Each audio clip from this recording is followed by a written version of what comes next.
अस्सलाम वालेकुम दोस्तों, कैसे हैं आप? ठीक-ठाक हैं, उम्मीद है खैरियत से होंगे और अपनी लाइफ़ जो है वो एन्जॉय कर रहे होंगे।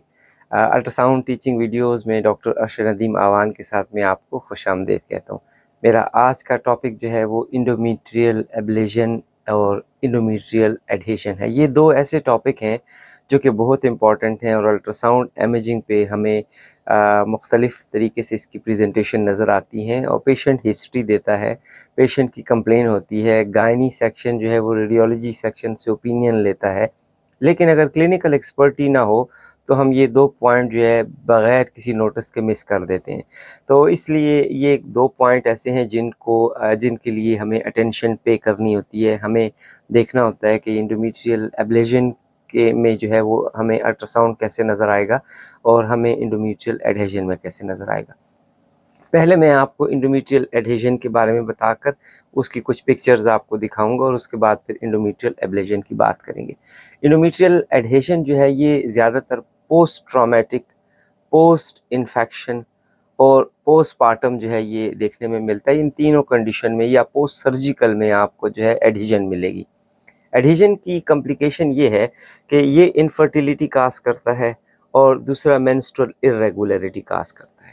एक और इसका नाम है, इसको हम आशरमैन डिजीज़ कहते हैं। आशरमैन सिंड्रोम या आशरमैन डिजीज़, ख़ुसूसन सिंड्रोम इसका लफ्ज़ प्रॉपर होगा।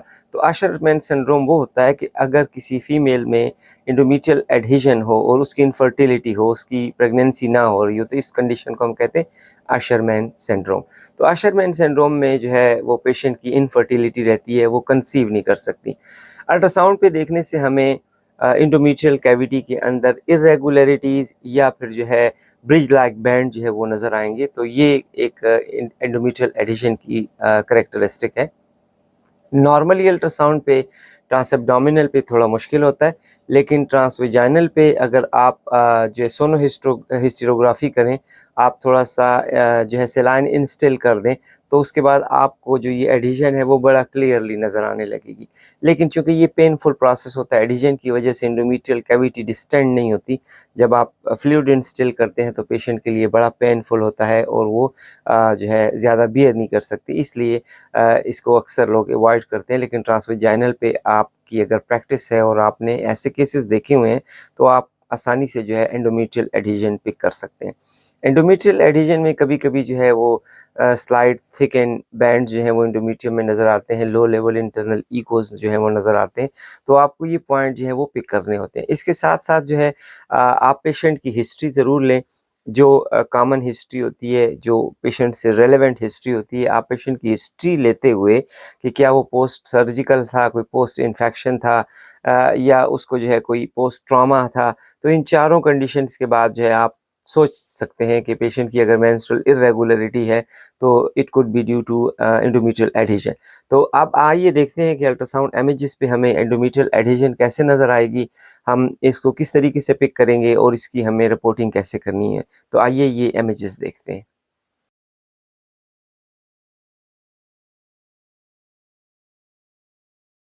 ये एक ट्रांसवेजाइनल स्कैन है और इस ट्रांसवेजाइनल स्कैन पर आप गौर से देखें तो जो वाइट एरो है ये इंडिकेट कर रहा है एक सॉफ्ट टिश्यू बैंड को।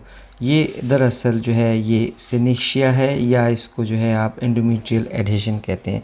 नॉर्मली एंडोमेट्रियल एडहेशन टर्म जो है वो अप्लाइड होता है, वो कॉमनली यूज़ होता है और क्लिनिकली एक्सेप्टेंस इस टर्मिनोलॉजी के लिए काफ़ी है। जहाँ तक सिनेक्शिया का ताल्लुक़ है ये थोड़ी सी एक हाईली टेक्निकल टर्म है, तो इसको बेहतर है कि आप इस्तेमाल इतना ना करें जितना कि कॉमनली जो है नेक्सल एंडोमेट्रियल एडहेशन जो है वो इस्तेमाल होता है। अगर आप इसको गौर से देखें तो 2 कैलिपर से स्मॉल फ्लूइड को इंडिकेट किया गया है। तो ये स्मॉल फ्लूइड प्लस ये बैंड ऑफ सॉफ्ट टिश्यू जो है एंडोमेट्रियल कैविटी के अंदर जो है वो आपको नज़र आ रहा है। एक और इसमें फाइंडिंग जो आपको नज़र आ रही है, स्मॉल वाइट एरो जो इंडिकेट कर रहा है ये सीज़ेरियन सेक्शन स्कार के अंदर जो है ये फ्लूइड पेनिट्रेट कर गया है।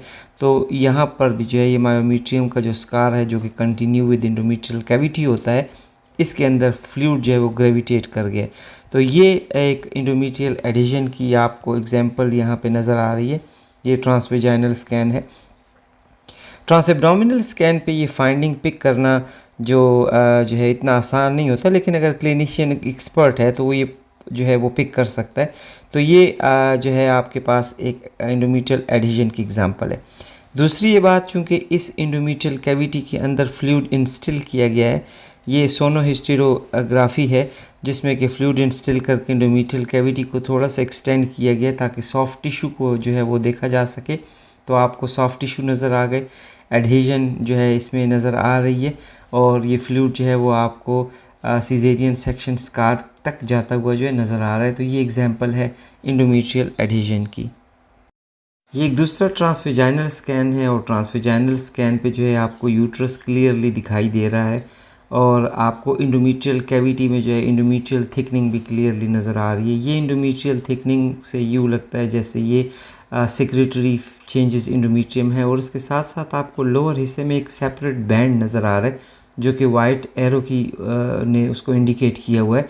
ये दरअसल जो है इंडोमेट्रियल एडहेजन है, आपको इस फॉर्म में नज़र आती है। अगर क्लिनिशियन ज़्यादा एक्सपर्ट ना हो तो वो इसको इग्नोर कर देगा, वो यूँ समझेगा कि जैसे ये पार्ट ऑफ इंडोमेट्रियल थिकनिंग है, लेकिन ये पार्ट ऑफ इंडोमेट्रियल थिकनिंग नहीं है।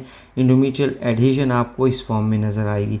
ये जो है सोनोहिस्टेरोग्राफी नहीं है, ये स्ट्रेट अवे जो है आपको वेजाइनल स्कैन पर इमेज लिया गया।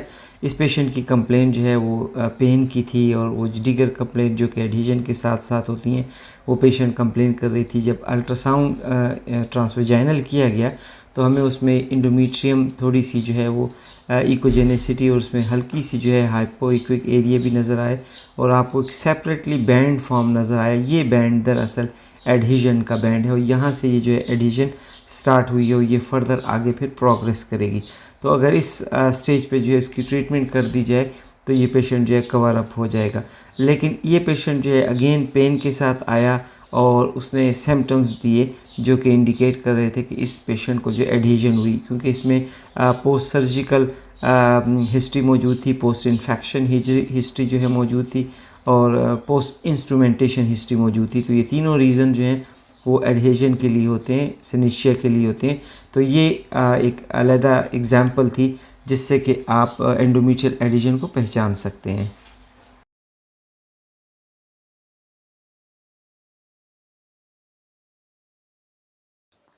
Endometrial ablation. इंडोमेट्रियल एब्लेशन एक सर्जिकल प्रोसीजर है जिसमें कि इंडोमेट्रियम लाइनिंग को जो है वो डिस्ट्रॉय कर दिया जाता है, या इंडोमेट्रियल लाइनिंग थिक होती है, या पेशेंट को जो है वो बहुत हैवी मेंस्ट्रुएशन हो रही होती है, हैवी ब्लीडिंग हो रही होती है।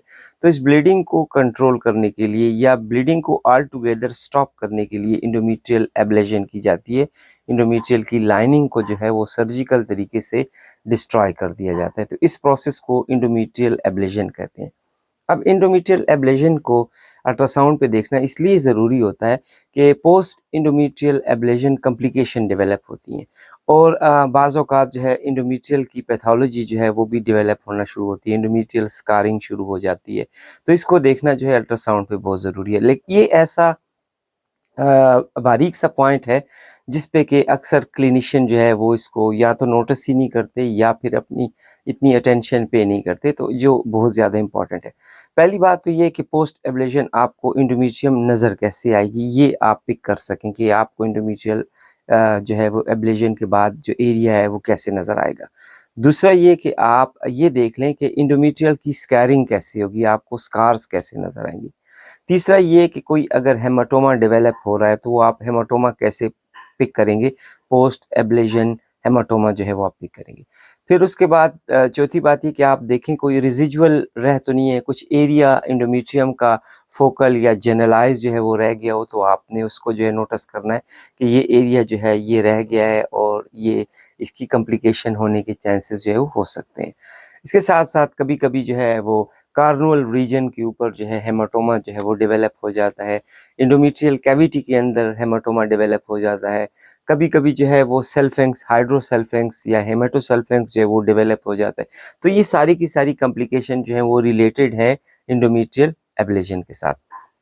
इंडोमेट्रियल एब्लेशन को आप अल्ट्रासाउंड इमेजेस पे पिक कैसे करेंगे, आपको स्लाइड्स पे इंडोमेट्रियम कैसे नज़र आएगी, काफ़ी क्लियर वजाहत के साथ इस इमेजेस को आपके सामने रखा गया है ताकि आप उसको एक नज़र देख लें, आपके माइंड में ये पैटर्न मौजूद हो तो आप इसको पिक कर सकेंगे।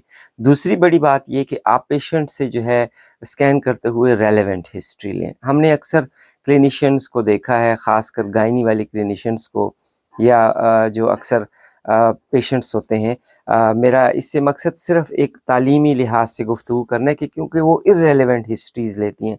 मिसाल के तौर पर कि आपके हस्बैंड कितने हैं और आपके सेक्सुअल पार्टनर्स कितने हैं, और आप वो हिस्ट्री जो कि अल्ट्रासाउंड के साथ किसी किस्म का कोई कंसर्न नहीं होता, वो आउट ऑफ क्यूरियोसिटी जो है ऐसे क्वेश्चंस पूछना शुरू कर देती हैं। तो आप उन क्वेश्चन से एतराज़ करके आप बराह रास्त जो पॉइंट हैं जो आपकी नॉलेज को इन्हेंस कर सकें, आपकी प्रैक्टिकल स्किल को इन्हेंस करें, तो आप अगर उस पर फोकस करें तो आपको आसानी होगी कि आपने पेशेंट की मेंस्ट्रुअल हिस्ट्री ले ली, आपने पेशेंट के बारे में बता दिया कि पोस्ट इन्फेक्शन था, पोस्ट ट्रॉमेटिक था, पोस्ट सर्जिकल था, तो उसके बाद जो है वो आप एब्लेशन को पहचानना जो है वो आपको आसान हो जाएगा और अल्ट्रासाउंड पे पिक कर सकेंगी। ये तमाम फीचर्स हमें नज़र कैसे आएंगे, स्लाइड्स कैसे हमें देखेंगे, हमें किस तरीके से इन तमाम पैटर्न को पहचान सकेंगे। आइए ये इमेजेस देखते हैं और ये आपको क्लैरिफाई कर देगा कि इंडोमेट्रियम पोस्ट एब्लेशन इंडोमेट्रियम हमें किस तरीके से नज़र आएगी। इस स्लाइड को आप गौर से देखें, ये ट्रांसवेजाइनल स्कैन है और इस ट्रांसवेजाइनल स्कैन पे जो है एक्सप्लेन किया गया है कि ये पोस्ट इंडोमेट्रियल एब्लेशन का केस है। तो ये हमें अल्ट्रासाउंड पे कैसे नज़र आएगी, देखें आपको ये यूट्रस क्लियरली नज़र तो आ रहा है, लेकिन अगर आप गौर करें तो आपको इंडोमेट्रियम जो है वो इनडिस्टिंक्ट नज़र आ रही है, आपको क्लियर नज़र नहीं आ रही, आपको उसकी बाउंड्रीज़ नज़र नहीं आ रही कि कहाँ पर इंडोमेट्रियम मायोमेट्रियल इंटरफेस है। तो सबसे पहला पॉइंट कि इंडोमेट्रियल एब्लेशन में आपको इंडोमेट्रियो मायोमेट्रियल इंटरफेस जो है वो डिस्टिंग्विशेबल नहीं होगा, आपको उसकी क्लियरिटी नज़र नहीं आएगी। सेकंड, ये आपको इंडोमेट्रियम इट्सेल्फ क्लियर नज़र नहीं आएगा। इसका मतलब ये हुआ कि पेशेंट का जो है वो इंडोमेट्रियल एब्लेशन की हिस्ट्री है, पेशेंट आपको एब्लेशन की हिस्ट्री जो है वो बताएगी। इंडोमेट्रियल एब्लेशन दो रीज़न के लिए होता है, या तो बहुत ज़्यादा हैवी ब्लीडिंग को कम करने के लिए इस्तेमाल की जाती है, ये प्रोसीजर किया जाता है, या फिर जो है पेशेंट की मेंस्ट्रुएशन को स्टॉप करने के लिए। तो दोनों चीज़ों के लिए इंडोमेट्रियल एब्लेशन का जो इस्तेमाल होता है। तो इसमें आप देखें तो आपको इस फॉर्म में पेशेंट की इंडोमेट्रियम नज़र आएगी। तो आपने रिपोर्ट पे लिखना है कि यूट्रस तो जो है वो नॉर्मल है, मायोमेट्रियल इकोजेनेसिटी को आपने डिस्कस कर देना है कि अगर वो नॉर्मल है या एब नॉर्मल है, तो आपने उसको अपनी रिपोर्ट पे मेंशन करना है। और उसके साथ साथ आपने ये मेंशन करना है कि there is no longer maintenance of endometrio myometrial interface. Endometrial echoes जो हैं वो इनडिस्टिंक्ट हैं, क्लियरली विजिबल नहीं है, उसकी इकोजेनेसिटी है वो अल्टर है, और कोई भी डिस्टिंग्विश मायोमेट्रियो इंडोमेट्रियल इंटरफेस का यहाँ पे नहीं हो रहा। तो ये फीचर जो हैं वो सजेस्ट करते हैं कि ये post endometrial ablation endometrial changes हैं। तो ये आपको इस फॉर्म में इंडोमेट्रियम जब नज़र आने लग पड़े तो आप ज़रूर पेशेंट की से हिस्ट्री लें, आप उसे कंफर्म करें हिस्ट्री पर कि उसने कोई प्रीवियस कोई इंस्ट्रूमेंटेशन तो जो है नहीं हुई, या उसकी एब्लेशन कब हुई है, तो वो आपको एब्लेशन की हिस्ट्री देगा। फर्दर जो डिटेल आप चाहिए होते हैं वो आपको देगा। उसके बाद फिर आपने अपनी रिपोर्ट पर अब हिस्ट्री को कोरिलेट करते हुए डायग्नोसिस देनी है कि ये पोस्ट एब्लेशन चेंजेस हैं। पोस्ट इंडोमेट्रियल एब्लेशन चेंजेस को समझने के लिए एक दूसरी स्लाइड यहाँ पे बताई गई है, ये भी ट्रांसवेजाइनल स्कैन है, और इस ट्रांसवेजाइनल स्कैन में पोस्ट एब्लेशन चेंजेस दिखाई जा रही है। पहले अगर आप फोकस करें तो यूट्रस पे फोकस करें तो यूट्रस थोड़ा सा ग्लोबुलर शेप का है, यानी ये थोड़ा बल्की है। दूसरी चेंजेस पे आप गौर करें तो आपको जो इंडोमेट्रियम है वो फिर अगेन इनडिस्टिंक्ट नज़र आ रही है। आपको कहाँ पे इंडोमेट्रियम शुरू होती है, कहाँ पे ख़त्म होती है, बिल्कुल आपको ये क्लैरिटी नज़र नहीं आ रही। इंडोमेट्रियल की जो इकोजेनेसिटी है वो इट्सेल्फ इफेक्टेड है, आप उसको क्लियरली आइडेंटिफाई नहीं कर सकते, और ना आपको इंडोमेट्रियो मायोमेट्रियल इंटरफेस के दरमियान इंटरफेस यहाँ पे डिस्टिंग्विशेबल है। तो ये आपने अल्ट्रासाउंड फीचर पे जो पहली स्लाइड आपने देखी वो यही फीचर्स यहाँ पे भी नज़र आ रहे हैं। अब सेकंड फीचर आपकी तरफ आते हैं आप देखिए इसमें आपको फ्लूइड नज़र आ रहा है। तो एक्चुअली एक्सुडेटरी फ्लूइड जो है वो एक्यूमुलेट होता रहता है एंडोमेट्रियल कैविटी में, और आपको इस फॉर्म में आपको जो है वो फ्लूइड नज़र आने लगेगा। कभी कभी वो अलोंग द कैविटी आपको नज़र आएगा, कभी राउंड शेप में नज़र आता है। डिपेंड करता है कि वो कौन सी एटमॉस्फेयर में है, कौन सी उसकी इर्द गिर्द जो स्ट्रक्चर है वो किस तरीके का है। तो ट्यूबुलर हो तो ट्यूबुलर की फॉर्म में आपको नज़र आएगा। अगर कन्फाइंड वो थ्रू आउट द वॉल तो आपको राउंड नज़र आएगा। यहाँ पर दूसरी चीज़ जो मेंशन करने की है, आप देखें तो ये वाइट एरो में इंडिकेट कर रहा है स्मॉल फ्लूइड जो है वो स्ट्रीक ऑफ फ्लूइड्स आपको विजिबल है। ये दरअसल वो एरिया है जहाँ पर इंडोमेट्रियल कैविटी यूट्राइन ट्यूब्स के साथ कनेक्ट करती है। तो इसका मतलब ये हुआ कि ये फ्लूइड जो है वो यूट्राइन ट्यूब की तरफ जो है वो एक्सटेंड कर रहा है, और अगर ये कंडीशन बरकरार रही तो ये जो है हाइड्रोसेल्फिंक्स या पायोसेल्फिंक्स की कंडीशन की तरफ भी जा सकता है। तो ये आपकी अल्ट्रासाउंड इमेज पे जो इंडोमेट्रियल एब्लेशन के कॉन्सिक्वेंसेस हैं आपको इस तरीके से नज़र आएंगे। ये पोस्ट इंडोमेट्रियल एब्लेशन सीक्वेंस हैं जो कि आपने अपनी रिपोर्ट में मेंशन करने हैं। जी दोस्तों, तो ये पूरी डिटेल, ये पूरी वीडियो इंडोमेट्रियल एडहेजन और इंडोमेट्रियल एब्लेशन के हवाले से थी। उम्मीद है कि आप अल्ट्रासाउंड इमेजेस पे इंडोमेट्रियल एडहेजन को अच्छे तरीके से पिक कर सकेंगे, आप इंडोमेट्रियल एब्लेशन को अच्छे तरीके से पिक कर सकेंगे। एडहेजन को पिक करना और उसकी रिपोर्टिंग करना, ये गायनिक को और पेशेंट को बहुत ज़्यादा हेल्प करती है कि आप अगर कोई आशरमैन डिजीज़ है या पेशेंट जो है वो इनफर्टिलिटी है, वो कंसीव करना चाहती हैं, और पेशेंट में कोई इन्फेक्शन डेवलप हो रहा है, तो आप अगर ये पॉइंट पिक करके आप उसकी रिपोर्टिंग कर देते हैं तो उसकी प्रॉपर मैनेजमेंट हो जाती है और क्लिनिशियन के लिए और पेशेंट के लिए काफ़ी आसान हो जाता है। तो ये पॉइंट जो है बहुत ख़्याल के साथ देखना होता है आपको, बहुत ईज़िली आप इसे पिक कर सकते हैं। कुछ लोग जो है वो सोनोहिस्टेरोग्राफी के बारे में कहते हैं कि किस तरीके से सलाइन इंजेक्ट कर सकते हैं।